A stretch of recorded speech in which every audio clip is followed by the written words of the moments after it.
Lee Summit is your destination for big city vibes and small town charm. Head to the downtown Lee Summit Farmers Market, where local meets fresh. Then grab a cup of coffee and discover a variety of shops and boutiques just around the corner. Continue the fun in downtown Lee Summit at a retro arcade bar. Discover your new beer at one of our 6 locally owned breweries. Cool off with some handcrafted cocktails at happy hour. End the night with live music and good company.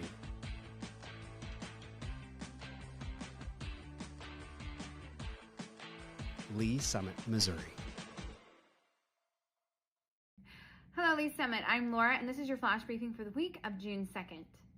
City Council will meet for regular session Tuesday night, 6 in Council Chambers in City Hall. Meetings are open to the public or watched live on the city's YouTube channel. If you can't watch, catch the recorded meeting on demand on the YouTube channel or by subscribing to the Council Debrief newsletter, which breaks down 3 to 4 key agenda items. Subscribe at cityofls.net. Celebrate the 150th anniversary of the Lee Summit Fire Department at a fun-filled open house on June 7th from 9 a.m. to noon at Fire Station Number 1, located at 207 Southeast Douglas Street. Bring the whole family to tour the fire station and walk through an inflatable house to learn about fire safety. Don't miss this opportunity to honor their legacy and join the celebration. Downtown Days is this weekend, June 6th through the 8th. Kick off summer with this free event. Enjoy live entertainment, vendor booths, fair food, and so much more. Visit downtownls.org for more information. Looking for a career change? The city is hiring. The city offers rewarding career opportunities, a positive environment, and fantastic benefits. View these opportunities at lspeople.net. And stay connected with the city by following us on our social media platforms. Be the first to know about city updates and related news. Find us on Facebook, X, Instagram, and YouTube. Thanks for listening and have a great week. This is the best place to work. I love working here. I feel very blessed. I love it here. I look forward to coming to work every day, being a part of this team. Like a family away from home. Where everyone feels like everybody knows their name. A city that supports you. We see that with our benefits. A pension, vacation days, job security. Being able to be heard. We feel valued. We feel respected. Lee Summit is a very progressive city. It's growing, it's thriving. We have this drive towards not just doing a job, but doing it with a spirit of excellence. I had the opportunity to continue to grow, regardless of 30 plus years doing this kind of work. It's more than just dollars and cents. We're here really to give back. Providing a service to better a community. To go out and serve people. To be a part of something bigger than yourself. If I would have known what I know now, years ago, I would have been here much sooner.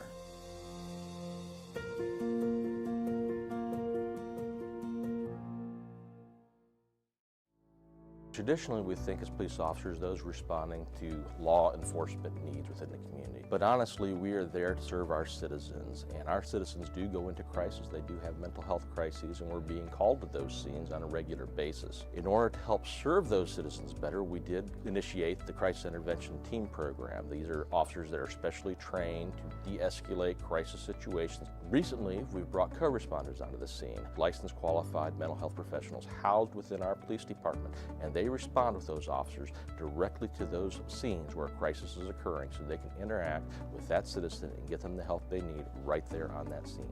The co-responders are either a bachelor or master level in a behavioral health related field. They wear plain clothes, they don't carry weapons or anything like that.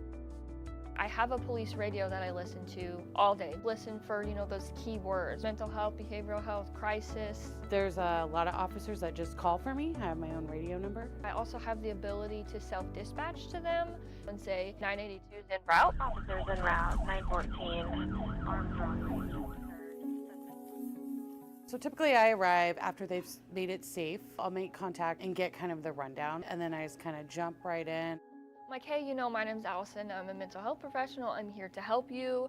I'm not here to take you to jail or arrest you. Sometimes all a person needs is a voice, someone neutral, someone outside that, can listen.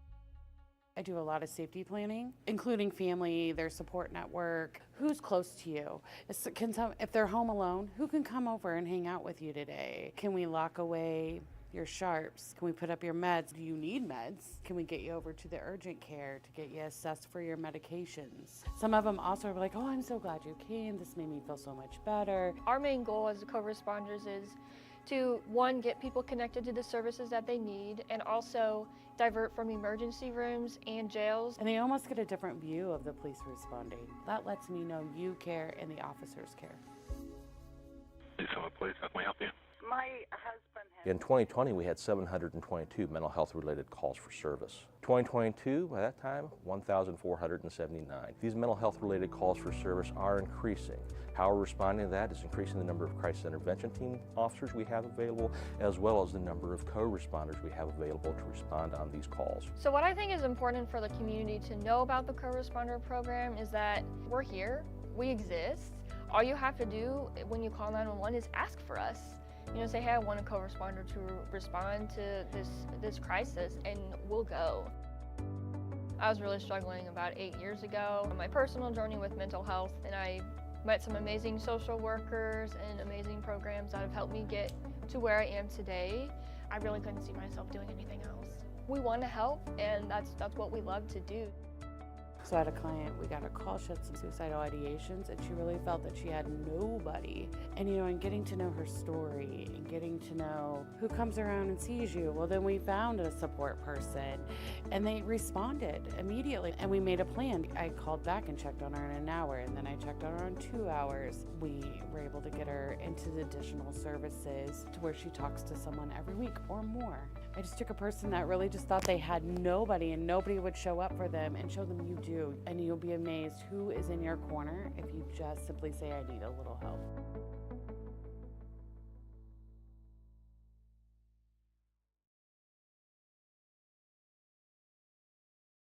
It's extremely rewarding overall.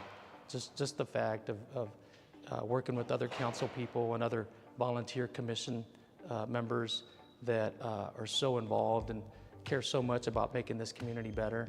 It sort of kind of lifts your own spirits by being involved in that kind of environment with other people like that.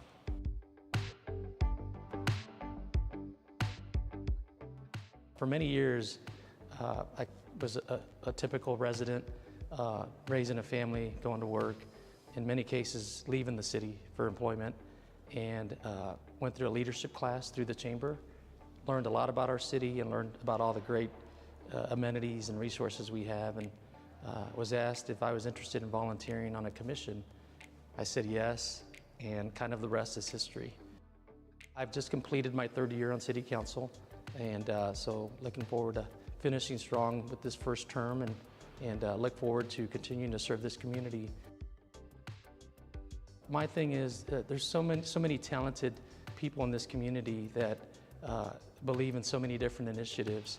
And for me, one of the big reasons why I decided to run was that as a residential taxpayer, I felt that we can always increase the business tax base of our community.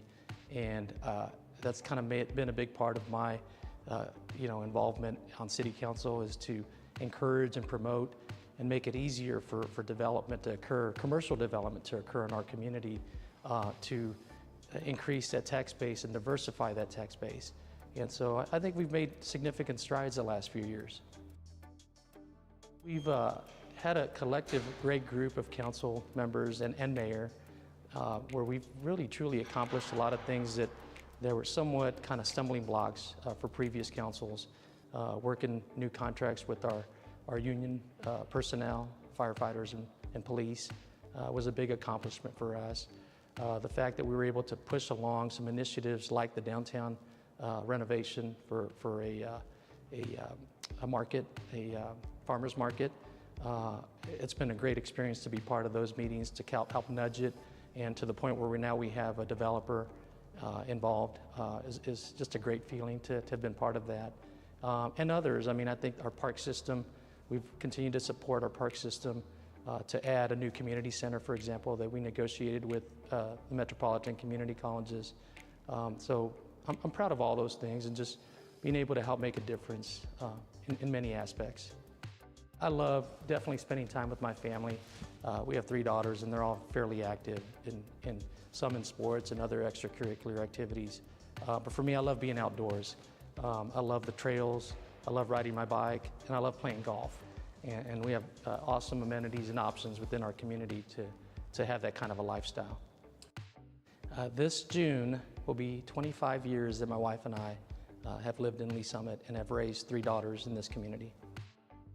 I know this city has incredible, talented residents that come from all different walks of life, very diverse group of families in our community that it's so rewarding to be involved on a government level or some kind of civic commission or committee that in many cases you get out of it more than you put in.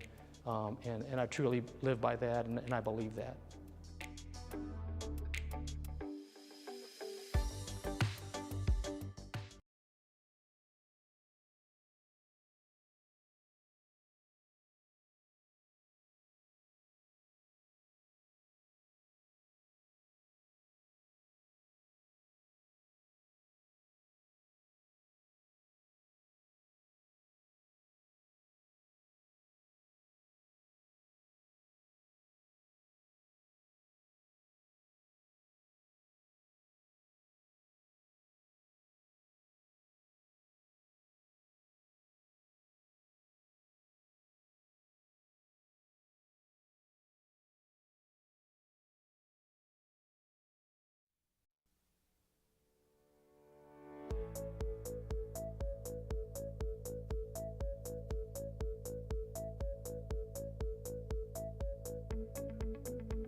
Welcome, everyone. Would you please rise for the invocation and stay standing for the Pledge of Allegiance? Dear Lord, we come before you with humble hearts, seeking your wisdom for every decision made here today. Guide us with clarity, courage, and compassion as we serve this city. We ask for your divine protection over all who work in public safety. Surround them with strength and shield them from harm. Today, we lift up a wounded officer. Bring healing to his body, peace to his family, and hope to all who serve beside him. May unity, justice, and peace dwell in this city always. Amen.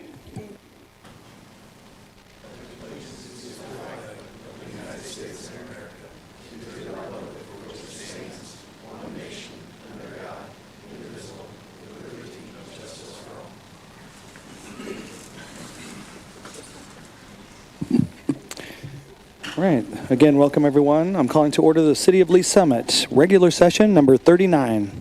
Could I get a roll call, please? Councilmember Hodges. Here. Councilmember Rader. Present. Councilmember Pryor. Here. Barely, but I'm here. Councilmember Shields. Here. Councilmember Funk. Here. Councilmember Lovell. Here. Councilmember Carlisle. Mayor Pro Tem Lopez. Here. Mayor Baird. Here. All right, thank you. The first item on the agenda is the approval of the agenda. I have a motion to adopt the agenda by Councilmember Hodges, seconded by Mayor Pro Tem Lopez. Discussion? Seeing none, please cast your vote.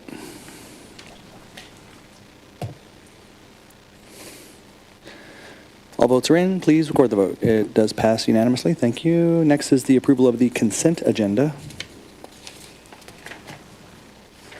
I have a motion to adopt the consent agenda by Councilmember Shields, seconded by Councilmember Funk. Discussion?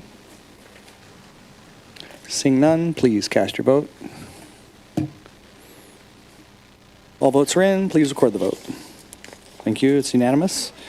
And that would take us to Council Roundtable. These are items of general interest, things going on in the community. Yes, Councilmember Shields. It's downtown days this weekend, so hopefully everybody gets out and supports our downtown. What is it? Oh, Downtown Days, Yeah, yes. absolutely. It'll be a great festival. Yeah, is it going to be good weather? Maybe on Saturday, Okay. fingers crossed. Good.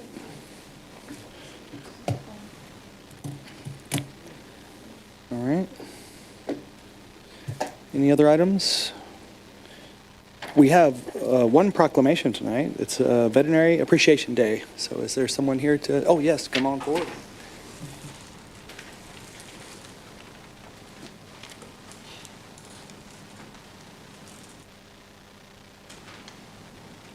All right, come this way. How are you? Sure. I'm fine. How are you?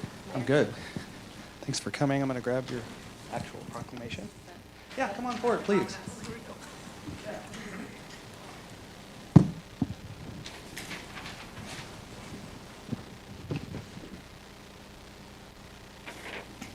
All right. I'll ask you about yourselves in just a moment, but let me read your proclamation first. So. Okay. Whereas animals have been an integral part of human existence throughout history by providing aid in transportation, agriculture, companionship, and protection, and whereas studies have shown a connection between animals and humans whereby pet ownership provides both mental and physical health benefits, and whereas keeping pets and livestock healthy and healing them when they are injured requires skilled and knowledgeable veterinarians, technicians, and staff, and whereas the heart of a veterinarian and their employees requires compassion, dedication, hard work, empathy, fortitude, and patience.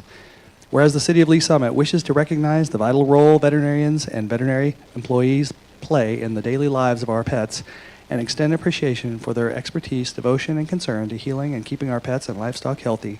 By virtue of the authority vested in me as mayor of the City of Lee Summit, I do hereby proclaim June 18th, 2025 as Veterinary Appreciation Day.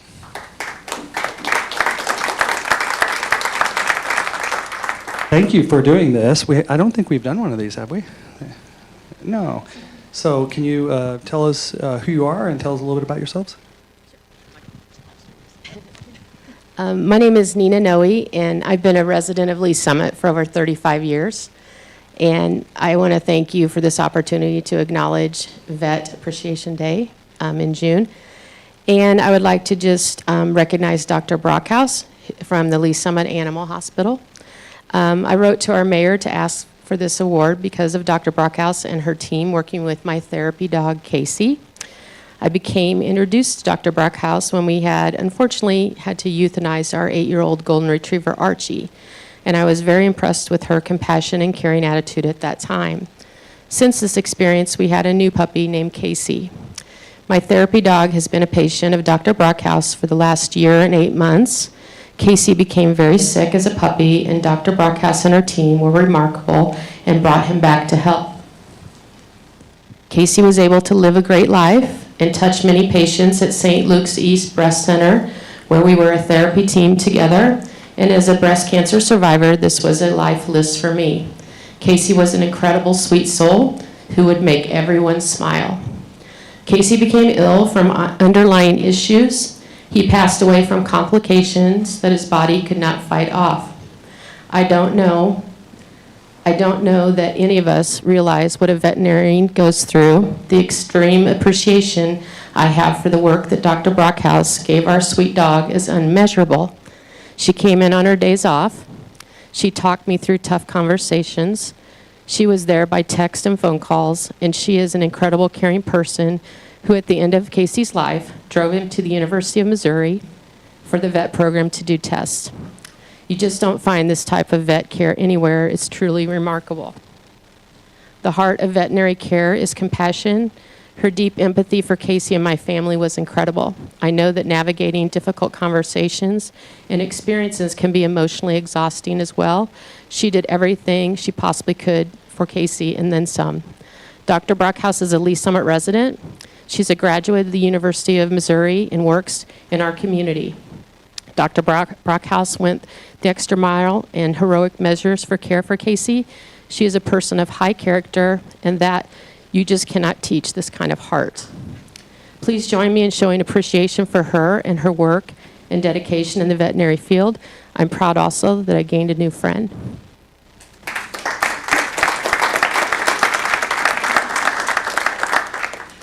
I'm Dr. Brockhouse, and I don't have anything planned to say, but I wanted to say how humbled and how much I appreciate you doing this for me and for veterinarians in general, and being able to show our appreciation for the teams out there all through Lee Summit and at Lee Summit Animal Hospital. I know that Casey's case was a tough one, and he was such a special dog that touched everybody's lives in his short amount of time that he got to be here with us. And I would never trade your friendship for anything else, just because I really appreciate being able to work with you as a client, and that you are an amazing owner and a client. I appreciate you and everything you did and everything you've done for our team too through all this, because I know it's a very difficult time for us. Thank you so much for doing Veterinary Appreciation Day. On June 18th, we'll be excited, and then I probably speak for all vets when we say we really love animals, and we appreciate everybody that gets to see their pets, and Casey's the prime example of why we do what we do, because he was an amazing dog. So thank you guys so much. Would you take a photo with him? Would you take a photo with him?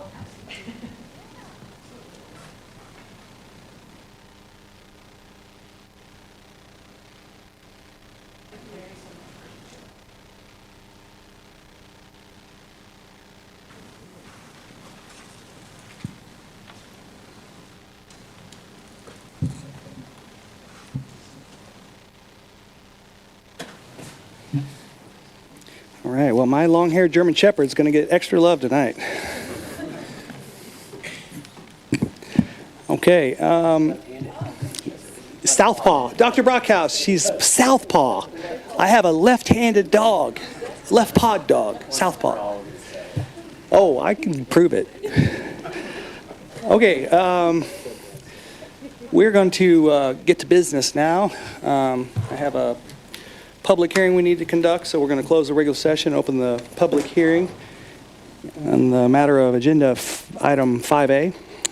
This is a Chapter 100 plan for Victory Hyundai project at 1231 Northwest Road, Ward Road, that is. Victory Hyundai is of Lee Summit is the applicant. Would all those wishing to speak to this matter please rise and to be sworn in by the city clerk.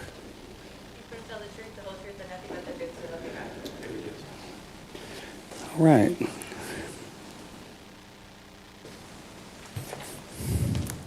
Good evening, Mayor, Mayor Pro Tem, council members. Ryan Westhoff with Denton's U.S. Law Firm. Thanks for having us back. We're excited to present this application for Chapter 100 plan. Relatively consistent with the conceptual that you all heard a few weeks ago. I'll sort of highlight some of the changes and additions we made as a result of comments from council members. But with that, we'll get right into it. David. Oh, there's the mouse. Okay, it's buried. Up and down in the air. Got it. Thank you.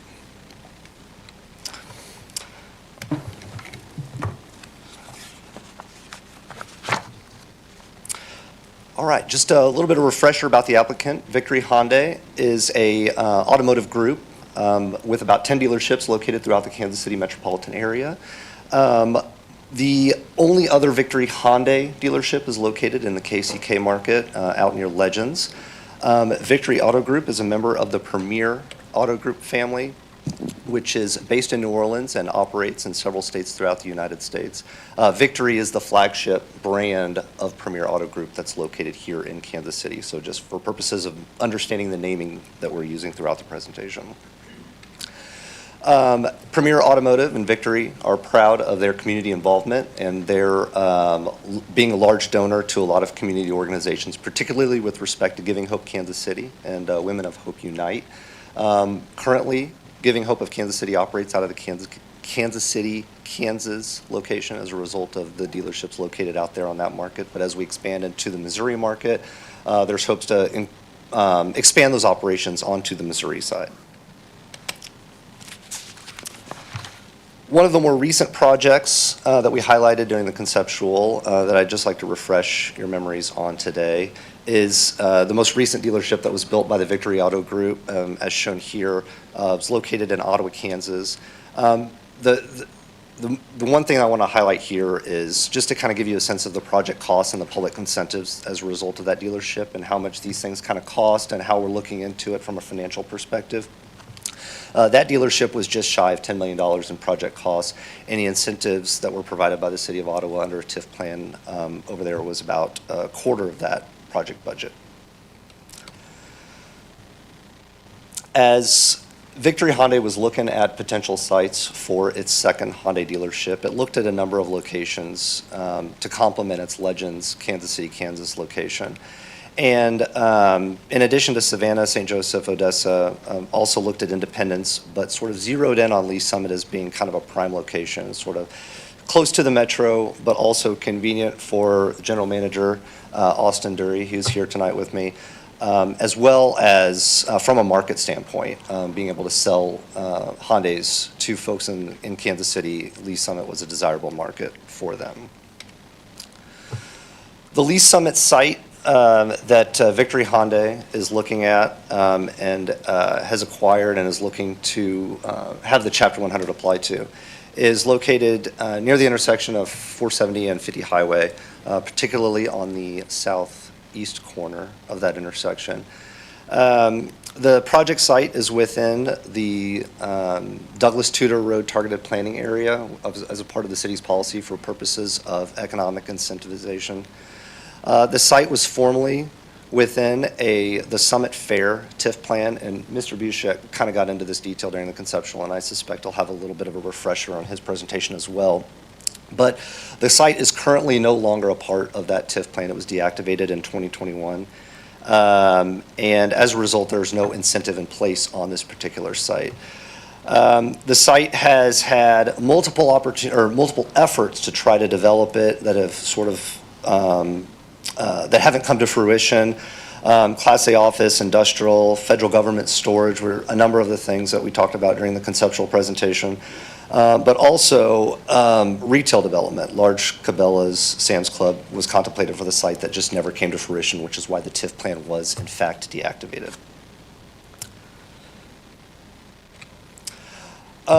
Digging a little bit more into the site, one of the points that came up during the conceptual presentation that I want to emphasize is the fact that this particular site has already had a preliminary development plan approved for it last year. And just to clarify, to make sure everyone's on the same page, the applicant that sought that rezoning application for the preliminary development plan was a different applicant than who is here today. That was Paul Wauser, who was planning to build 2 car dealerships on this site, a Genesis and a Hyundai dealership. Mr. Walzer was only awarded the Genesis dealership, so instead he built it in Merriam. As a result, the deal sort of fell apart, and while he was successful in getting a preliminary development plan approved, his deal not being able to come to fruition is a result of market factors affecting that. And so what we have here is a new applicant, a new automotive group that has been awarded the flag for Hyundai that is desiring to build a Hyundai dealership on this site. So if you look at the site development plan, you'll see parking to the northeast of it, and that was going to be the second dealership. And so here we are only contemplating building the single Hyundai dealership for this particular site. No changes have been made to sort of the design plan, so I'll kind of skip past these. Floor plan showing pretty standard dealership, elevations and renderings giving you a sense as to the quality of construction and appearance that we're looking to put onto this particular site. One of the points that came up in the conceptual presentation was whether or not we actually have public infrastructure improvements or public benefits, so to speak. And so I'll refer to these as quasi-public site improvements because there are certain beneficial aspects of it that aren't necessarily public infrastructure, but that's one of the changes that we made was to just clarify that the traffic light, the turning lane, shared access road, and things like that, while serving a public benefit in some respects are more quasi-public benefits. So just didn't want to mislead the council members in that respect based on comments from the city staff on that point. Sources and uses analysis. Not a lot has changed here with respect to our numbers. I'll highlight where changes have been made. As a result of projections, changes in budget, and as a result of bond counsel coming up with projections that were relatively consistent with what we came up with in the conceptual, but we just kind of sharpened our pencil a little bit to come up with clarified points. But the 2 points to really emphasize here, or I guess 3 points, are that the public incentives represent only 8% of the total estimated project costs.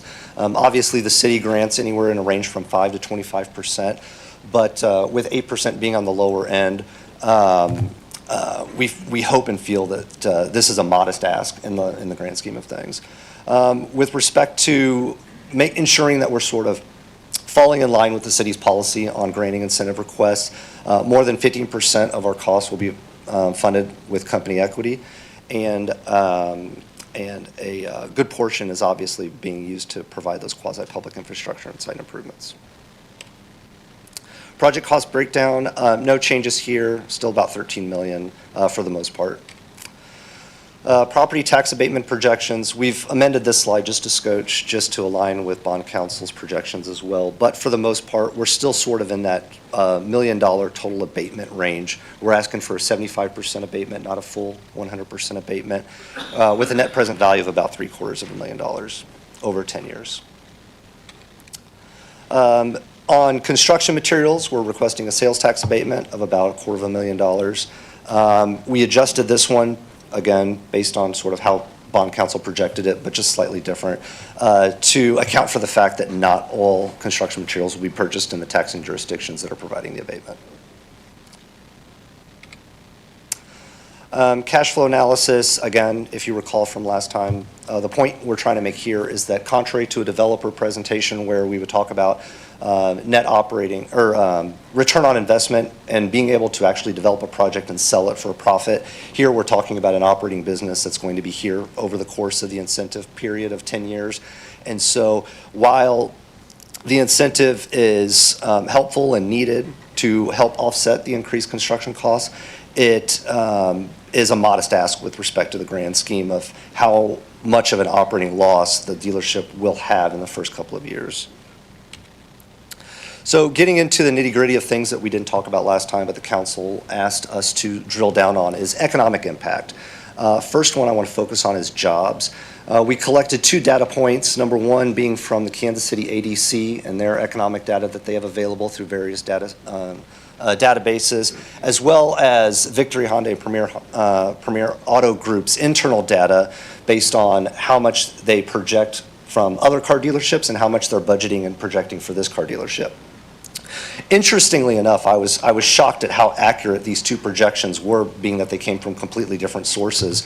But the CEDC and both internally at Victory Hyundai both came up with about a $7.5 million projected salary for the first year for a car dealership of this size. And so obviously 75 jobs, first year, $7.5 million in salary added to a benefit of folks that are either living in and or around Lee's Summit. Second year, we're looking at about 10 additional jobs, so we'll be up to 85 full-time jobs with closer to about $8 million in annual wages. Additional impact, and this one's a little bit more loosey-goosey, but it's CEDC data that they provided and sort of trying to quantify how many additional jobs and additional wages will be produced indirectly as a result of this car dealership. So you've got companies that are leasing, selling equipment to them, parts dealers that are selling, leasing parts to them, and then the indirect ripple effect of supply chain impact, et cetera. So they're projecting, CEDC is projecting another 33 jobs with approximately $2.2 million in additional wages. The other economic impact factor that we wanted to emphasize is projected sales tax revenue, and particularly projected sales tax revenue for the city of Lee's Summit. So the Hyundai dealership is estimating about $50 million in annual sales, 2026 being the first year that's going to be open. If we have an open date of July 1, we're looking at obviously half that in the first in 2026. But the point here is that with approximately $50 million in annual sales, we conservatively estimated that about 75% of those sales would occur by Lee's Summit residents. And that's important because when somebody purchases a car, they're paying sales tax revenues only to the jurisdiction in which they live. And so Austin, Mr. Dury tries to shoot for a higher number, tries to get even more residents in the market in which they're selling cars to be higher than 75, but we obviously wanted to take a more conservative approach for purposes of this projection. So assuming only 75% are Lee's Summit residents, with Lee's Summit sales tax rate, that would result in about $1 million of sales tax revenue for the city of Lee's Summit. And then we did sort of a projected escalator of about 7% annually to come up with these projections over the course of 10 years during the abatement period. So what we're basically asking for is about $1 million, $1.25 million abatement incentive, and we're producing about $14.7 million in sales tax revenue as a highlight. Just to emphasize consistencies with the city's economic development policy, and we sort of hit on some of these earlier, total project costs exceeding $5 million, project abatement doesn't exceed 10 years, quasi-public infrastructure improvements, project costs funded through equity, the creation of new jobs, obviously that was the big one that we expanded upon for this presentation, and then the generation of sales tax revenues as well. The case for incentives, in addition to, highlighted here, but obviously just emphasizing the points, is one, bring in a new business, a great business that has had a lot of success in a lot of other markets, and giving them the opportunity to come to Lee's Summit to create jobs, create revenue, and develop a site that's had challenged efforts for developing it in the past. Jobs being the big return on investment. Obviously, sales tax revenues are nice, but really bringing jobs to the city of Lee's Summit and promoting that economic benefit. And then lastly, the minimal impact to the taxing jurisdictions, which are further highlighted not only with Mr. Bushek's presentation here in a bit, but also in the Chapter 100 plan produced by Bond Council.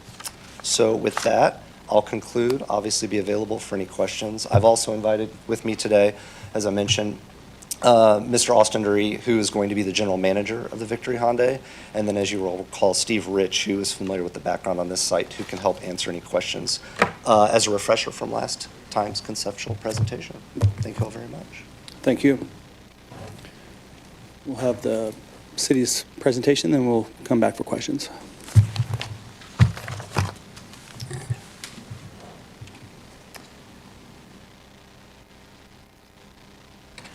Good evening, David Bushak, Chief Counsel of Economic Development and Planning. I will start with a summary of the history. I will be brief with my presentation. The developer's presentation was thorough, but we do need to create a complete record, so I'll go through the history of incentives in this area, and this is, you did hear this before at the conceptual, so I'll be brief with this. The Summit Fair TIF plan was approved by the city in 2006. And then the TIF plan was expanded into what was called Summit Place in 2014. The CID was expanded into Summit Place. The zoning was approved. A TIF contract was executed in 2014. The TIF contract schedule was extended in 2015. And then the TIF project was activated in 2016. And what was planned to go on the property that's labeled Summit Place was a Cabela's and a Sam's Club. Cabela's was purchased by Bass Pro, and the Cabela's did not happen, and the Sam's Club also did not happen as a result of that. So the Summit Fair Place project did not occur as projected. And so in 21, the City Council approved 3 ordinances which terminated the CID, terminated the contracts, and terminated the TIF and the TIF contract on Summit Place. So there's no incentives on that property today. That's the background and the history of incentives. And then obviously the property is located right down in this location you've seen on the previous slides. And this is the same slide that you've seen before. This is the removed property. So a summary of the incentive request. We start with the timeline summary. During the construction period, they're requesting sales tax exemption on the construction materials at 100%, and then 75% abatement for 10 years. This is what the taxes would look like. Last year, the taxes were assumed to be, for the purpose of the Chapter 100 plan, about $1,600. And you'll see in the footnote there, we're assuming for the purposes of the plan that the property is converted from agricultural to residential valuation at the outset. So the actual dollars that were generated by this property are lower than this. This is the residential value. It's in either case, it's relatively nominal compared to the project that we're talking about. So if they receive 75% tax abatement, then the pilots for the first year is about $31,000, and the city's portion is in green. And then over 10 years, total pilots paid to the taxing districts about $350,000, and the city's portion of that is about $60,000, and this is the foregone total abated revenue. And then we translate that into value of the incentive request for the developer. $13.4 million project. The value of the sales tax exemption close to 2%. The net present value of the property tax abatement is about 5.4%. So by my calculation, the total incentive request, the value to the developer as a measurement of their total project cost is about 7.3%. And as we've discussed many times, the range is typically between 5 and 25% that the City Council's approved in the past. Then the impact to the city, bottom line is the city's impact from as a portion of the benefit is about 19%. So the sales and use tax exemption, the city's portion of that is typically about 24%. The real property tax abatement, the city's portion of every tax bill is around 17%. So that's how you get to the 19% impact on the city as a result of this benefit to the developer.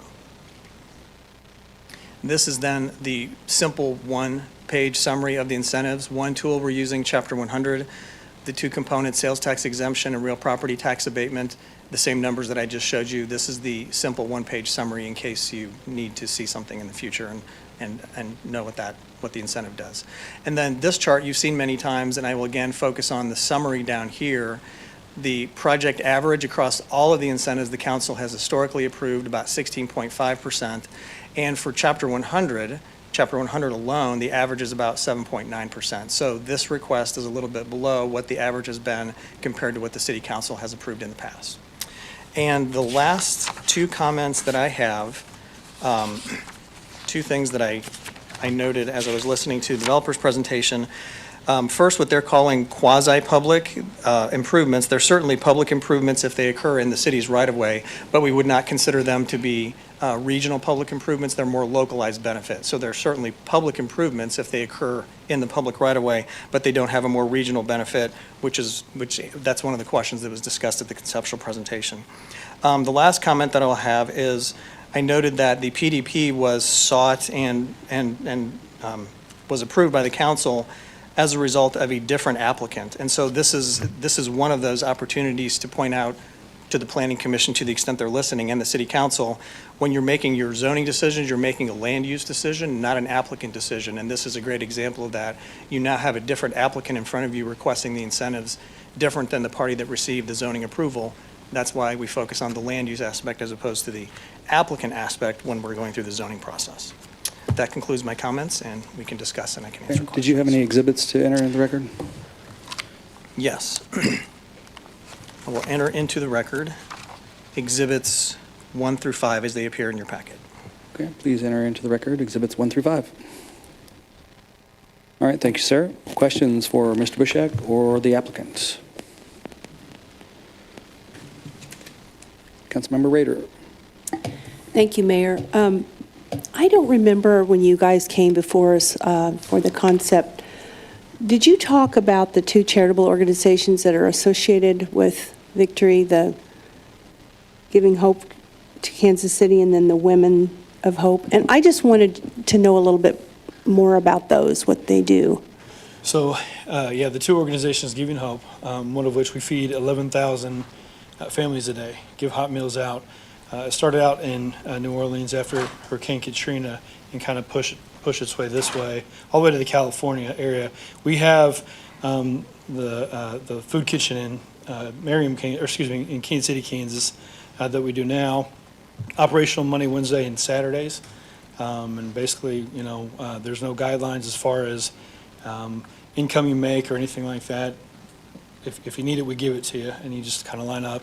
And then the Women for Hope, or Women for the organization, is leadership throughout the company of kind of feeding off the managerial roles, GMs, owners, partners, as far as that goes.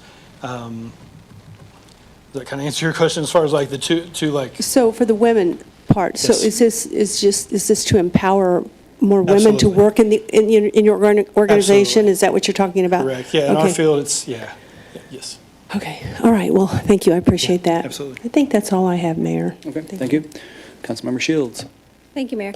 When we were talking about the sales tax that an organization or a dealership like this generates, it's if you live in Lee Summit, no matter where you buy a car, you pay the tax for Lee Summit, right?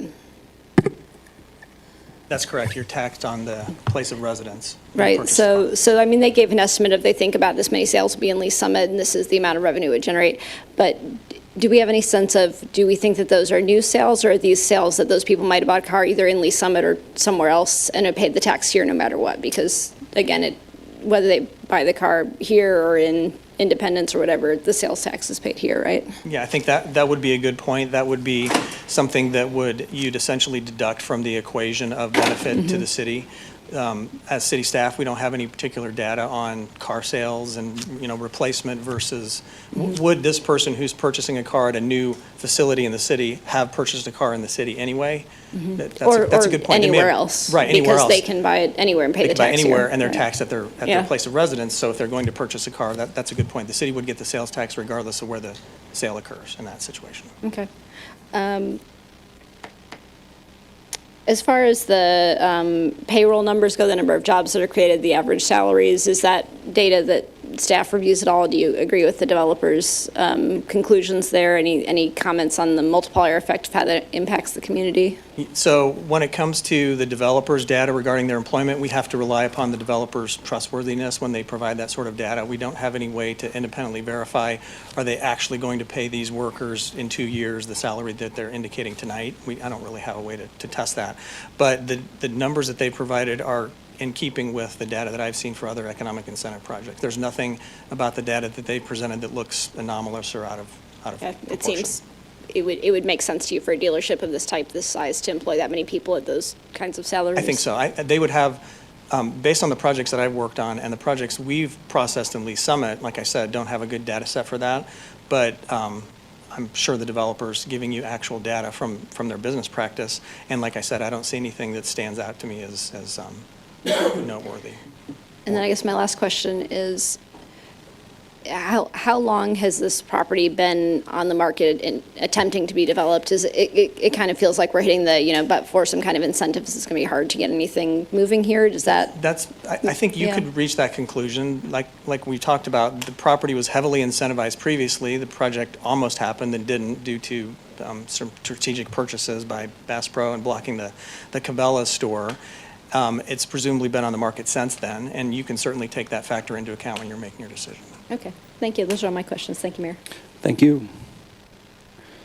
Does the applicant want to maybe address the one question she had about 75% your goal for sales? It's a good question. I mean, she's got a point, but at the same time, I don't know what the answer is. Yeah, I mean, those are objectives that Hyundai lays out, or any manufacturer does typically. The goal obviously being, the 85, 90% would be great as well. Picking up off of fixed operations versus variable, because of course the sales tax, but you sell a car to work on it as well. Those would be directly affected by anybody that is a resident. You said to work on it later as well? Correct, Okay. yeah, your parts, that kind of thing. But they shoot it, I think your average, like we talked about, is 75%, but we shoot for higher, and you do that with trade incentives, things like that. And yes, the deal is to kind of pull you out of it. Things happen, hailstorms, tornadoes, so obviously, circumstantial, but our goal is, as a group, to be in the 85 percentile. So the 75% is just low estimate anyways, so. Thank you. Yeah, please. So as far as, service is going to be part of your business model as well, the Correct. sales and service. So for that, does that generate sales tax, or is it just on the parts or on the labor, or how does that impact city revenues? Both, on both. Yeah, you collect sales tax on service and parts. Okay. Labor as well as the parts themselves. And was that in your tax number projections? Yeah, total. How does that, I'm just curious how it breaks down between the I don't know sales the and breakdown. the Did service you side? Drill down on it. No, we didn't drill down on that in the projections. Okay. Of the 50 million, how much would you say is about parts and labor? Roughly 70% of that would be. So- Of the- 50 of the 50 million Correct. in projected revenue, how much is parts and labor versus sales of cars? Is 50 million the annual sales? Is that what you're saying? Yeah. Okay. Correct, yeah. Roughly probably it's an even split, to be honest, about 25. So you could do half. Yeah, Yeah. I mean, that's fair to say. Store in Legends, Kansas City that we're doing right now, they're right at the 20, 25, and it's a smaller store anyways. So- And those taxes for the service and parts, that stays in Lee's Summit no matter where the person is coming in from, right? That's Correct. Yeah, okay. No, it's a good point, and I should have actually done the numbers, sort of breaking that out, but. No, I know, it's kind of. To your point, I'm drilling a little bit further down than you might have expected. Right, That's right. okay. And when Yeah. you're presenting, obviously, without having that sort of adversarial pushback, it's a fair point, so I Yeah. appreciate And it. really, they're just questions. Like, I'm not, we'll give No, opinions no. later. I'm not saying I'm opposed. I just want to make sure I know all the facts. Yeah. Yeah, good So, question. 100%. yeah. Thank you. Thank you, Mayor. Thank you.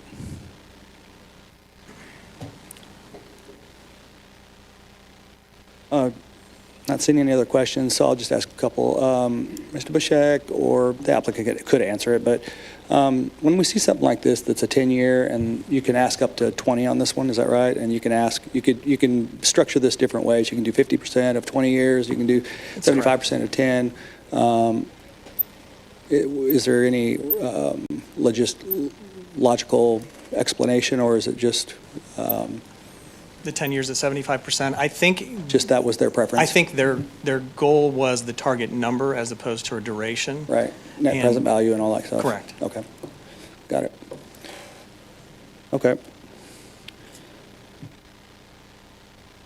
I think this is laid out, at least the presentation-wise, it's a lot easier this time around than the conceptual, so there's some good sheets in here that we can look to as far as our preferences as soon as we close the public hearing. Is there anybody here that wishes to speak in favor or in opposition to the application? Please come forward.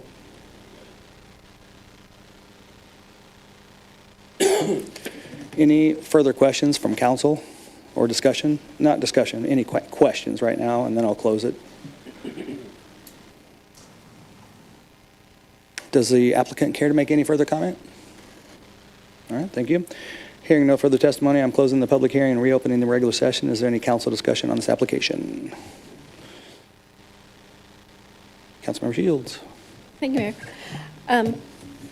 I'm supportive of this. Like I said, I like to get all of the facts straight in my head, but I don't think it's a bad deal for the city. The incentive request is right in line with our, historically what we've done for other projects. It's on the lower end, so I think that's good. I look at the jobs created, at the economic activity generated, at the property tax generated for some property that right now is just vacant and generating basically nothing for the city. So I think it makes sense. So I would be in support. Thank you. Thank you.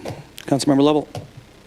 Thank you. Yeah, I would definitely be in support of it. I remember during the conceptual, just thinking about that site and some of the challenges we have, but then the opportunity up here as a body, which we rarely see, is an incentive request for a major kind of employer coming in. I thought it was a good note by the presenter too, where a lot of times we're asked to incentivize something and it's really meant to stabilize that asset and then later be sold down the road. And this is something where we're bringing something into the city, but I just think more so like the economic impact of creating high-level jobs and the data they gave us for that, which is a pretty good resource. The CEDC does this a lot as they're trying to attract businesses and come up with the formulas for, what kind of economic impact. You think of the daily traffic that's there, you think of the employees there and those salaries, and maybe you get some residents out of it. I just think it's cool. I'd love to see more opportunities where we can create jobs and bring in employers and use mechanisms to make it feasible in pencil. So I am in support of this. Thanks. Okay, thank you.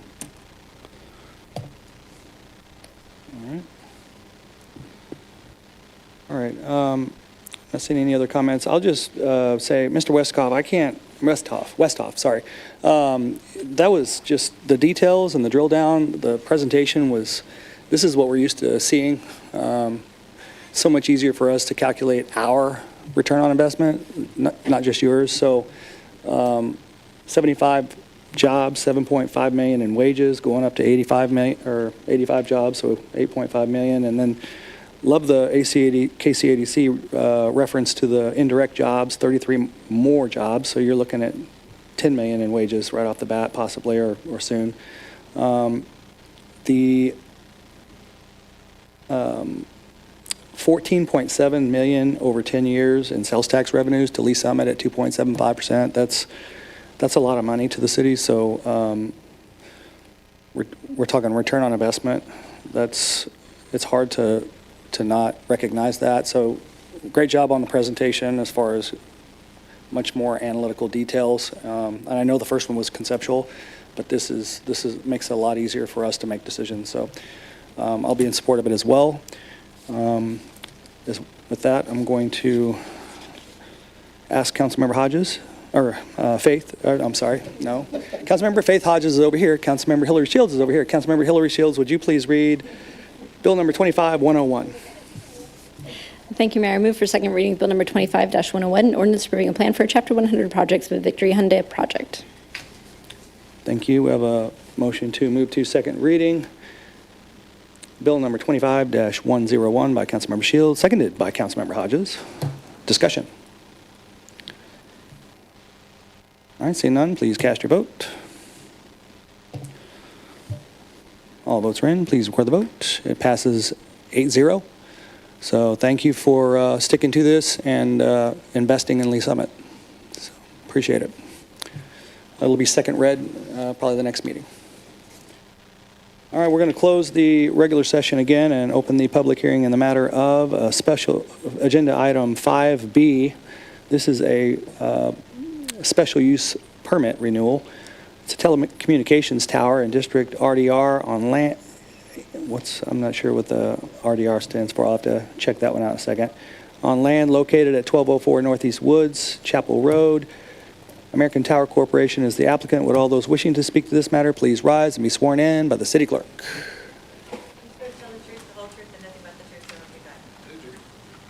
All right.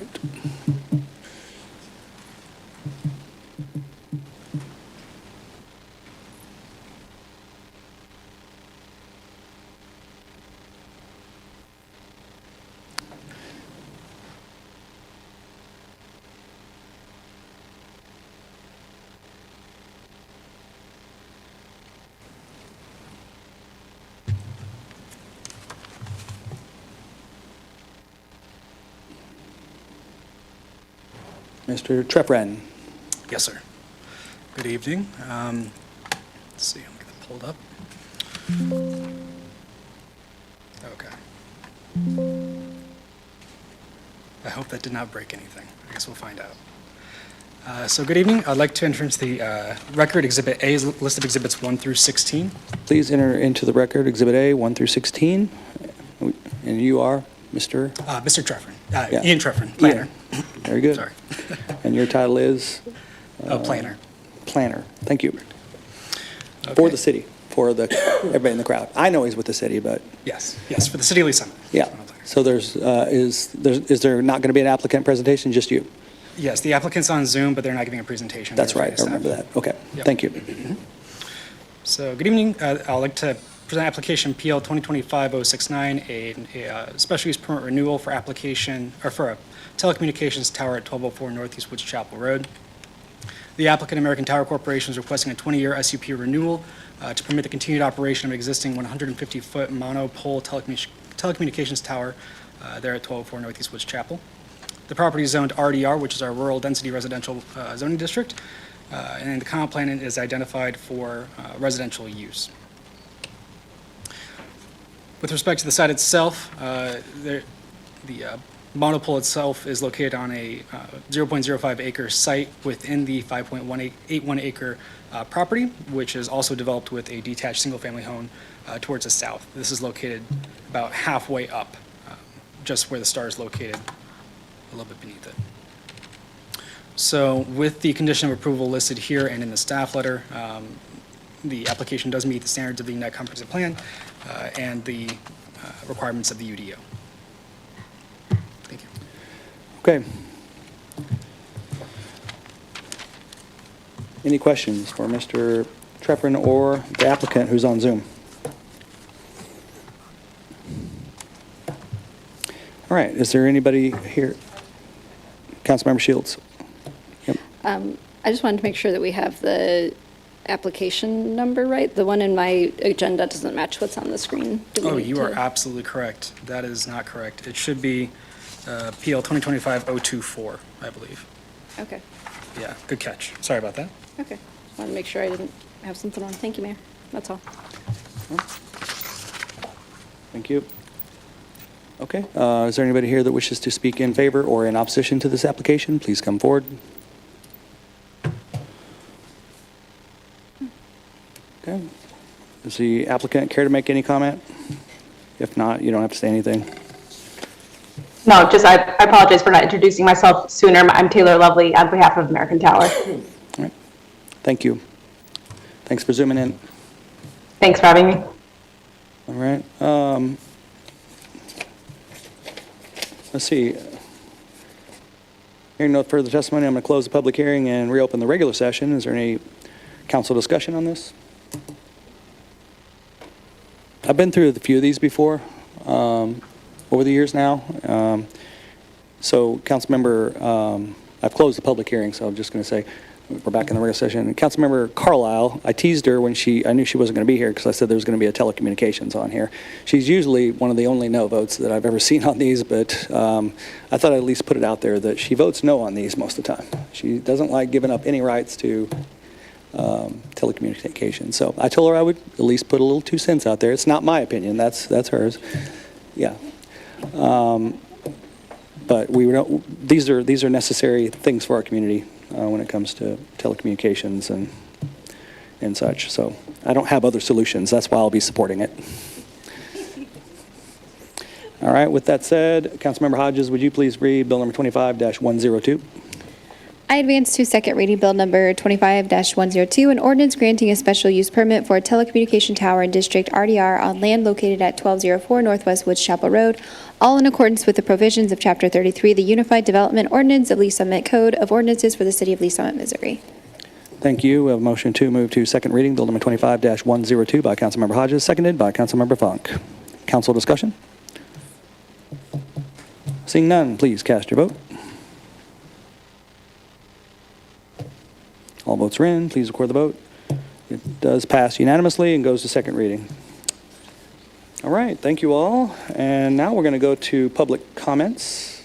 I've not received any requests. Public comments tonight. Very good.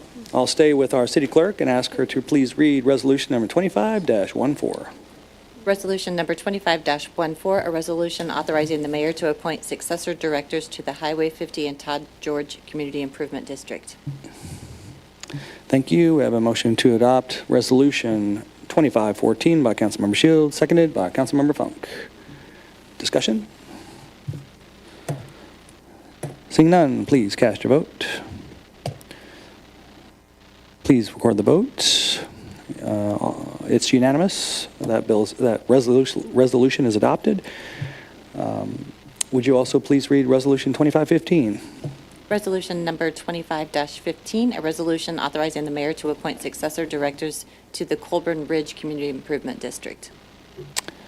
Thank you. We have a motion to adopt bill number 25-15 by Councilmember Hodges, seconded by Councilmember Rader. Discussion? Seeing none, please cast your vote.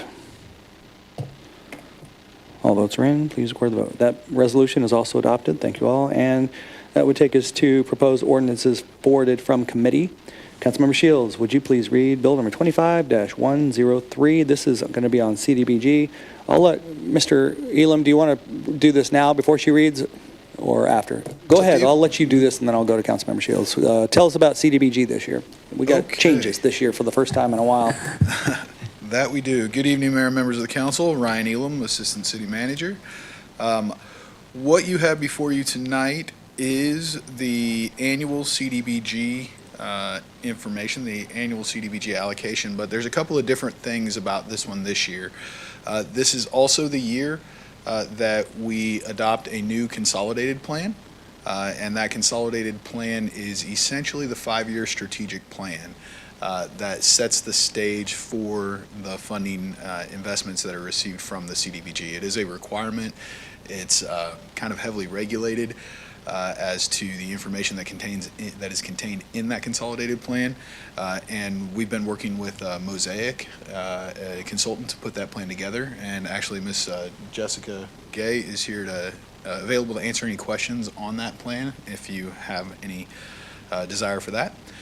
It is a long plan, and there's a lot of research and data associated with it. It's in the packet that you have. As well as the consolidated plan is the annual action plan. Again, that is a yearly item that implements the consolidated plan and really sets out the funding recommendations. And then that gets us to essentially the summary of a lot of information, which is on the screen here in front of you. This is our recommended funding allocation for 2025-26.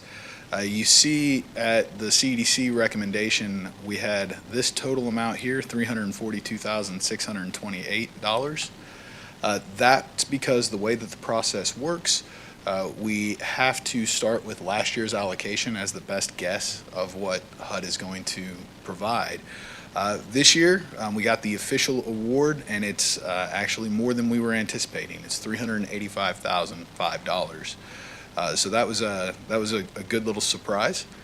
But you can see here that the allocations have been adjusted slightly from what was recommended at CEDC to take advantage of that additional funding. So with that, this year changes. Again, let me explain the caps real quick. With this program, there are various caps, and what that means is they limit what you can spend the money on for certain items. So planning and administration, that's the cost that that the city bears for administering the program, for being a part of the program. You're allowed 20% of your overall allocation to pay for those expenses. Public services, now this is the one that everybody wishes we had the ability to increase and spend more on. These are really programmatic items that a lot of our nonprofits take advantage of, but the program is limited to 15% of that overall dollar amount. And then the rest of the money where there is no cap is really the construction items. And these funds really were originally intended for construction type items when the CDBG program was originally created by HUD. So you can see on here, the black box is the updated numbers. The numbers in red here indicate those caps, what's on there, and the recommended proposals. One big difference why this is $558,005 is because there is some additional money from program year 23-24 that was unable to be spent. And so that money is rolled over and is incorporated into this plan in the numbers for Truman Heritage Habitat for both of those programs there in order to ensure that those dollars are not lost through there. Those two programs there, the home preservation program, that's our minor home repair program that we've been partnering with Truman Heritage Habitat for Humanity for quite some time. Then the other program there that is a new program that Truman Heritage Habitat has brought forward is the acquisition for rehab and resale for a home ownership project, essentially a Habitat for Humanity home somewhere in the community that they're looking for. The additional funding that was received was essentially distributed to those programs, except for the PSA amount cap. In the PSA, if you look through here, two programs were increased from the CEDC recommendation, the Cold Water Back Snack and the Hope House Court Advocacy Program. You'll notice on there that both of those programs had a lower initial amount, and had higher request overall. So staff has taken the additional, it was $6,000 and some change essentially that was available in that category, and split those up amongst those two programs and left at least some of Social Services and Hillcrest at the same dollar amount that CDC had recommended, because those were already more substantial awards on this. And with that, that is the general overview of what the funding recommendation is. And again, this ordinance before you that was at CEDC in April has been through public hearing process as well as a 30-day public comment period. There were no comments received on the 30-day public comment period overall. And we're available to answer any questions. All right. Questions? Councilmember Shields? Thank you, Mayor.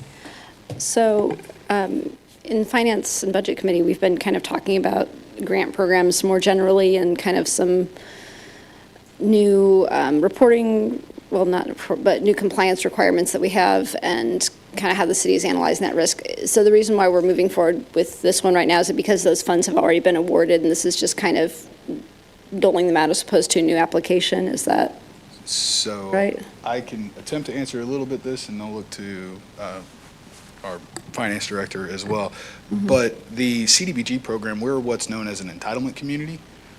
So we are automatically awarded by formula that's set by Congress and Housing and Urban Development. So this program has been funded for this year. And we don't have to apply for this on an annual basis because we're that entitlement community. It's an automatic award. We have to comply with the regulations through HUD, and those regulations include the consolidated plan, the annual action plan, as well as all of our other monitoring requirements for the program as a whole. Okay. Yeah, Mark, do you have something yeah, to start I would add in our correspondence from HUD, there is language that it reminds us it's important to align with executive orders and applicable laws. So even though this process was started long ago, the correspondence from HUD is to be mindful of compliance with all the federal regulations. Mm-hmm. Okay. And then do we have similar concerns with our subrecipients that we have listed here that we had when we talked about the VAWA grant in committee? That is one of the concerns, since we're an entitlement community and we then have subrecipients to ensure compliance by all of the subrecipients with compliance with all the regulations. So that is a task that we take on as we administer CDBG funding. Mm-hmm. Okay. Ms. Berger, did you have anything to add? I see you kind of standing up there. No, I mean, it's really in alignment with what Mark said.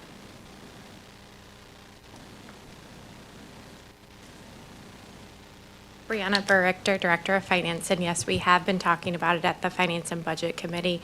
I think it really is that alignment with the executive orders. So we looked, and as of Monday evening, I think there were 157 executive orders out there, and I think the issue with it is you are aligning with not even just the current executive orders, but agreement all future executive orders. And I would say that the same risk exists for this award as well as for all of those subrecipients to be in compliance with those executive orders as well. And that personal indemnity issue arises with these as well.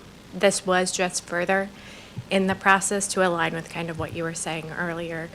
Hope House is a new award for that VAWA grant, and so that language was coming out, whereas this was already being awarded, and this was in the award letter, that language. So just kind of different spots in the process. Okay. But I don't think the risk is diminished at all. Okay. So going forward in future years, are we going to administer this program the same way, or are we continuing to evaluate risk for future years? Quite honestly, we don't know the future of CDBG funding at this point. This, as far as we know, may be the last year that CDBG is funded in this manner. Okay.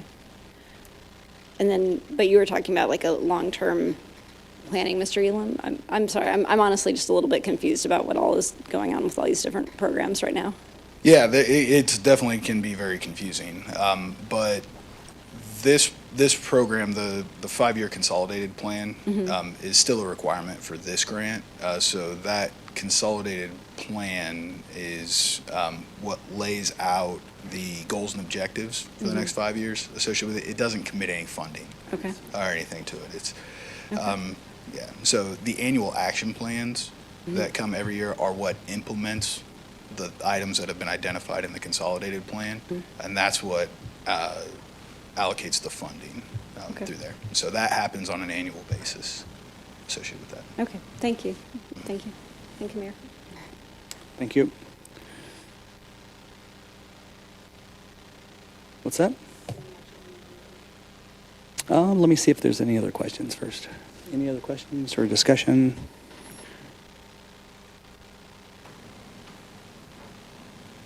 It's really hard to do long-term planning with these funds because they restrict you with all their regulations and rules so that you can't make long-term plans. So the fact that they make you do a 5-year plan, but then they tell you you can't spend the money any way that's even reasonable over the long term and make any long-term investments is silly.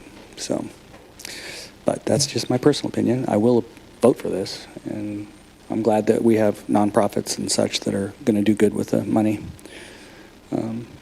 But it is kind of weird, all of it. So, all right. Yes, Councilmember Shields, would you please read the bill? Thank you, Mayor. I move for second reading of Bill Number 25-103, an ordinance approving the City of Lee Summit Entitlement Community Development Block Grant CDBG 2025-29 Consolidated Plan and 2025-26 Annual Action Plan.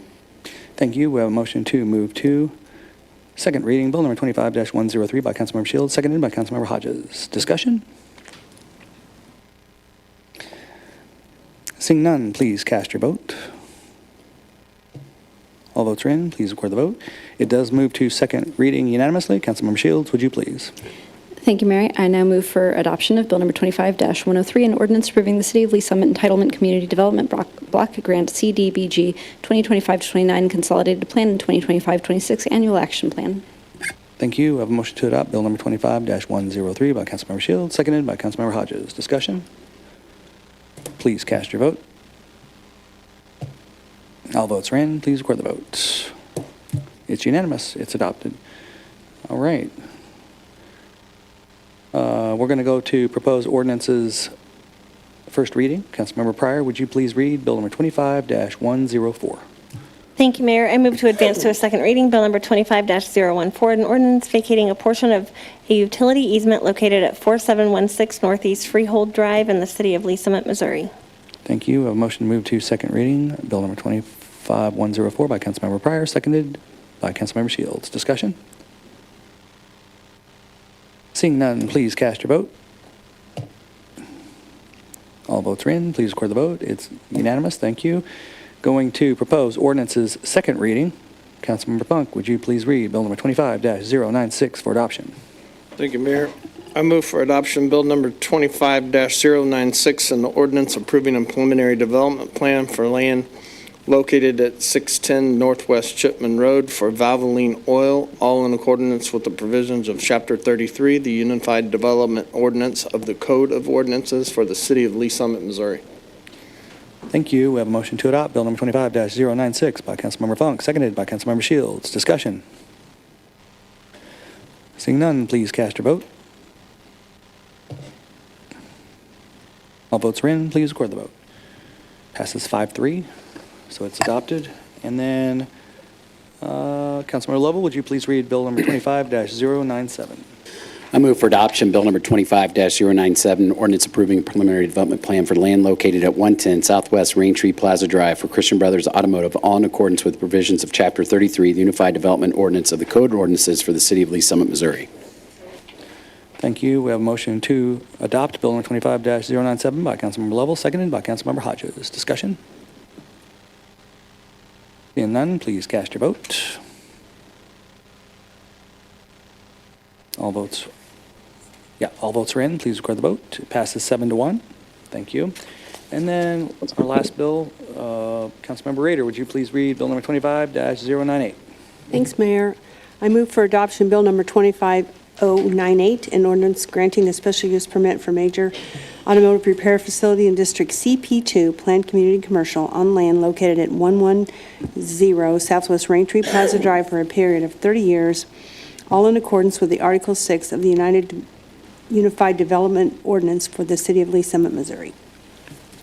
Thank you. We have a motion to adopt Bill number 25-098 by Councilmember Rader. I need a second.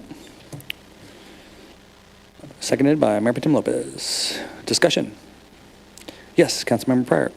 Thank you, Mayor. I was just wondering, is 30 years, is that normal for a special use permit?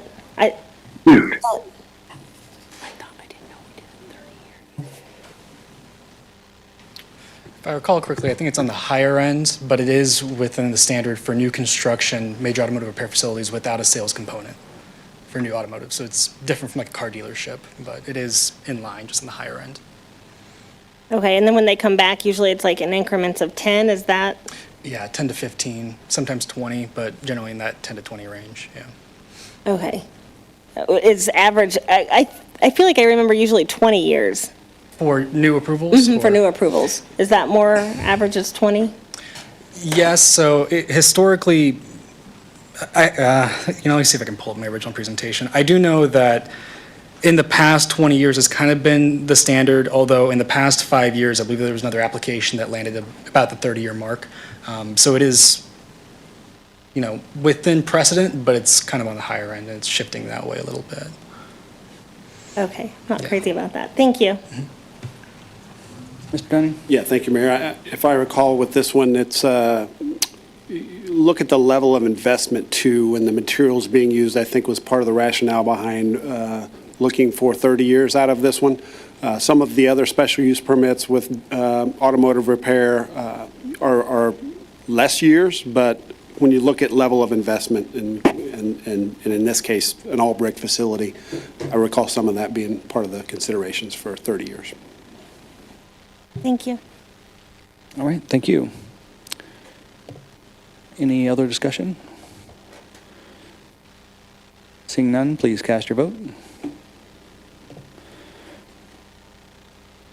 All votes are in. Please record the vote, and it passes 7-1. All right. Thank you all. Let's go to committee reports. Committee reports. Councilmember Shields. Thank you, Mayor. We had a Finance and Budget Committee yesterday. Welcomed our new committee member in absentia. Hopefully he will join us for the future ones, just teasing. No, we had some good ordinances that we looked at yesterday in terms of some opportunity mode where we were able to pull some expenses that we'd anticipated for the next fiscal year into this fiscal year, since we had some extra money at the end of the year, so we love doing that. And then, as I kind of alluded to earlier, we had some discussions about grant funding that the VAWA, Violence Against Women Act grant that the city has applied for in past years. That's where the city is a pass-through for Hope House, that we have decided not to apply for that grant this year due to some of these new compliance issues that and the risk profile to the city that related to those, and we're going to have some more discussion about that kind of in a more general way and what that means for grants going forward at a future finance and budget meeting, but I just wanted to have the council be aware of that discussion. Thank you. All right, thank you. Any other committee reports? All right, council comments. Councilmember Pryor. Thank you, Mayor. I love being able to look out there and seeing the, what are they called? Widgets? Wickets. Little wickets. Not little, big, but I like being able to look out there and see that. It's progressing nicely. Yep, it's moving along. That's all. Thanks. All right, thank you. Thanks for the great prayer about our officer tonight. It's kind of a tragic week. It's hard to not think about that every single day. But they did catch the person that they believe that did this, so that was somewhat of a positive thing for us.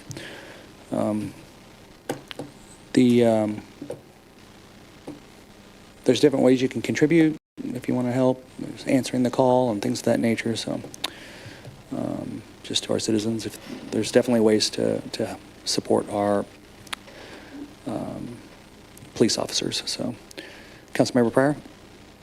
Thank you. I just kind of wanted to add to that, and I was talking to one of my friends, and her husband's a detective, and he had to go in at 12:30 a.m., and as of like 9 o'clock the next morning, he still wasn't home. So they, LSPD worked very hard on this entire thing, and I thought it was really cool, not cool, but just seeing all the other police departments that poured in that night, from Highway Patrol, like, to, I believe, sheriffs, to other cities, just everyone coming in and helping, and you just don't find, outside of police and fire, you don't find that kind of collaboration anywhere. So thank you to all the other cities that came in and assisted. All right, thank you. All right, staff roundtable. Mr. Dunning. Thank you, Mayor. One quick item. You may see cones up and down North Douglas right now. Originally, the southbound lane coming into town was to be closed today for some utility work to occur over a one-day period. That was obviously delayed due to weather. So I was talking with Mr. Park, Public Works Director, to make sure that we keep Douglas open during downtown days. So we'll find out more on what the plan is for that. But right now, the public information out there was to close that down today and then have that back open tomorrow. But we'll figure out the schedule for that. And then I thought it'd be, if you're okay with it, to have Chief Snyder just give a quick update on weather and our systems and reminders on outdoor warning sirens and how can we best be prepared for weather, if that's okay with you, Mayor. Sure. Okay. Thank you. Good evening, Mayor and Council. Mike Snyder, Fire Chief. With the activities of today, we thought it would be great just to review how those processes work. And it's not just when we're notified of an incoming tornado or activity like that. We monitor these situations on a daily basis. If you're not familiar, or if you are, just as a reminder, I do serve as the city's Emergency Management Director. In early 2020, we actually created its own division at Fire, where Assistant Chief Ben Hicks is currently serving as the Emergency Management Coordinator. So he's tasked with the majority of those responsibilities, ensuring our plans are up to date, our coordination with other city departments and local, regional, state resources, etc. Today's event, we were notified, as we monitor the weather, we knew that there was potential for some severe threats. It did diminish as the day went on, so I will not lie. As it approached and it was changing to more of a severe level, definitely our attention to that did change, especially when the tornado warning occurred in the southern Johnson County and northern Miami County area. Looking at that targeted potential impact, we were aware and we were activated our EOC to its lowest level, which means that we have personnel in there from the Emergency Management Division. or a representative. And then when that warning was brought to us, we did activate those sirens. For everybody's awareness, we activate sirens whenever it's going to it's radar indicated or spotted, alerted through the National Weather Service. We did, when we were identified to be in that pathway, that's when the sirens were sounded, which was about 15 to 20 minutes before the weather line looked like it was going to be crossing through our area.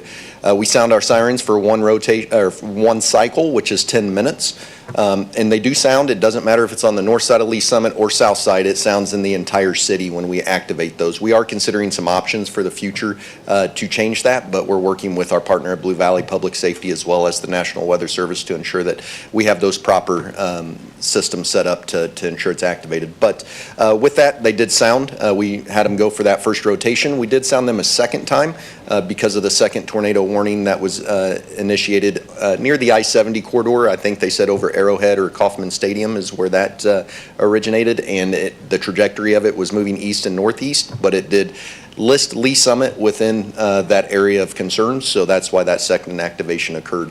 Do want to let you know we did have one siren that unfortunately continued to sound after we had shut them off, and that was near Chipman Road in Douglas. We did work with our partners at Blue Valley Public Safety. That did stop, and they're going to be coming out as quickly as possible to ensure that it's operating correctly. But felt like it'd be a great opportunity to revisit that, let you know that this is, while it's not normal for us to sound, we are continually monitoring the weather and events like this on a regular basis, so we are prepared to handle it into the best ability that we can. All right. Questions for Chief? Councilmember Pryor? Thank you. So this is more of a comment, but I was telling Councilmember Hodges that downtown, we get a talking siren. She doesn't have a talking siren. She was like, really? I've never heard a talking siren. I'm like, yeah. So yeah. I like the talking sirens. Well, that is a great point. That siren is used for multiple reasons. We can verbalize any things that are occurring, especially when downtown events are occurring, so we can provide direction to those individuals, but it does verbalize, and it allows us to have pre-recorded messages as well as we can do messages at any point.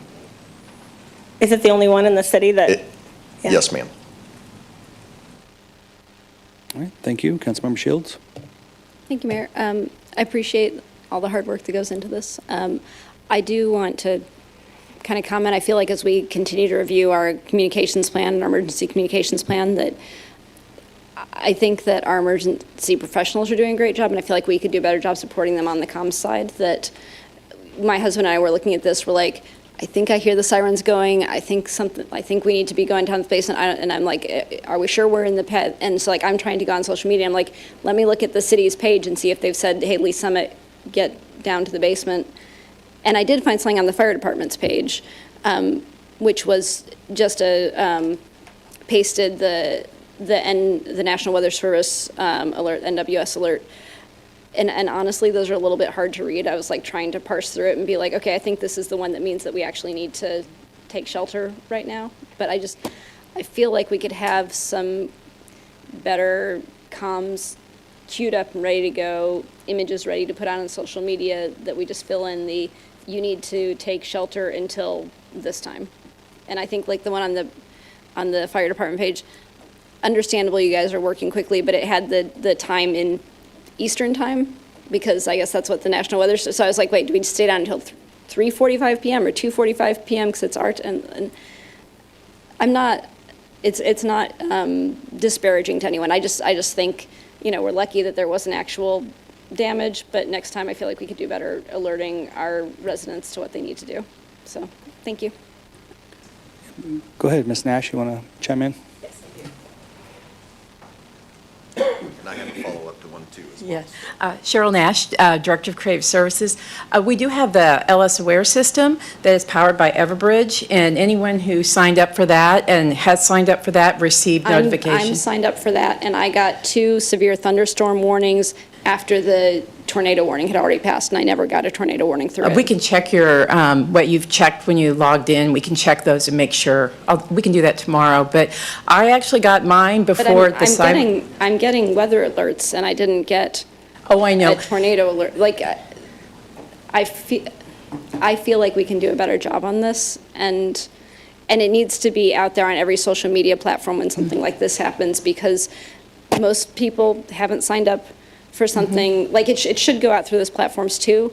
But if someone's just like, I'm going to check Twitter or Facebook or Instagram or whatever just to see what does my city say, because this thing is saying it's all over the region, there's 2 different ones at the same time in different parts of the county, does this affect me? They should really quickly, in an emergency, be able to find that information.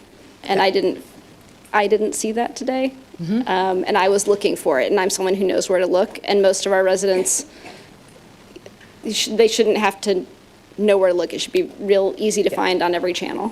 Yeah, I just wanted to say, though, that system did work great today, and I'll double-check on yours, because sometimes you have to check all those options, and maybe warnings weren't checked, and so we can look at that tomorrow. But it did work today. I mean, I received mine before the sirens even sounded, so just wanted to let everybody know that that is available, and it's a really good tool. So, thanks. And there is one point that you brought up that I was meaning to discuss as when I got up here, but that was, did you hear the siren? Was it occurring or not? Those are outdoor warning devices. They are not intended to alert people inside their residences. We always encourage people to have additional resources, whether it's an app through your local TV station, LS Aware, et cetera, to assist you in being alerted during those times of an emergency. So just really wanted to reemphasize, they're outdoor warning sirens, not intended to alert people inside their homes. Thank you.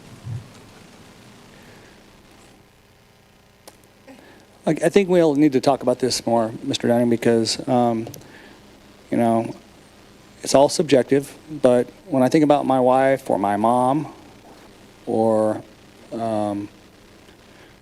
my nephews and niece, they're of the age where they're kind of, you know, none of them have an app on their phone, unless I put it on there for them. So, you know, my wife does know how to get on her phone and get on the internet. And then not everybody has cable. If you had some type of cable, like I have YouTube TV, I was able to surf the channels, the local channels, and it was really cool because they're showing live coverage. They're showing where they think a tornado might pop up. They're showing the red areas, and I don't know if anybody got to see it, but it was rather intriguing and interesting, and you got to watch where they thought the most dangerous spots were, and they were able to say on TV, if you're in this area, you need to get in your basement right now. But I do think that this is the kind of stuff we need to talk about as a council and kind of understand, so we can contribute the citizens' voice part of this, because we don't really talk about this much. So, all right. Chief, like I remember one time, my mom's car, the horn got stuck. Like your siren got stuck, you know? So I had to like fly over to my mom's house, and I had to start YouTubing. I mean, did you have to start, you know, get on YouTube to try to figure out how to turn the horn off on my car? Did you have to do that today with the siren, you know? We did do some troubleshooting. We fortunately have remote capabilities to kind of see what that system's doing, but it did require us to contact our service provider. All right, awesome. I did get the horn off, just so you know. I found the fuse. I did not know what I was doing, let me tell you. Yes, Councilmember Shields. I'm sorry, but I am going to come back to this. Myself and I believe Councilmember Hodges got the same exact 3 alerts, and they were thunderstorm warning, flash flood warning, thunderstorm warning, all right in a row. Nothing about tornadoes. We're both signed up for LS Aware. So, Well, mine, I got, if we want to just go through anecdotal, I got tornado watch, severe thunderstorm, tornado warning, flash flood, severe thunderstorm. so And then I also turned the TV on, and the sirens went off. Yeah. I mean, I don't, And we all went down to the basement. Again, no damage was done today, but it seems weird that if you're talking about 3 people on this dais who are all signed got up for it. this. I'm saying I got it. I know, but that's what I'm saying. It seems weird that if there's 3 of us who signed up for it, only one of us got the actual warning about the tornado. But all it says is tornado warning. Again, listen, I think everybody's got an opinion on this, but like, if those sirens go off, go to your basement and turn your TV on. I mean, watch the news. I mean, I don't know what other, like, you're going to have to pull up a weather app, you're going to have to see radar. I mean, I think there's a lot of things to nitpick up here about this, but, I mean, the sirens went off and you turn your TV on, watch the news. But I would think, other than, I mean, you hear the siren, so I don't know what other warning you would need.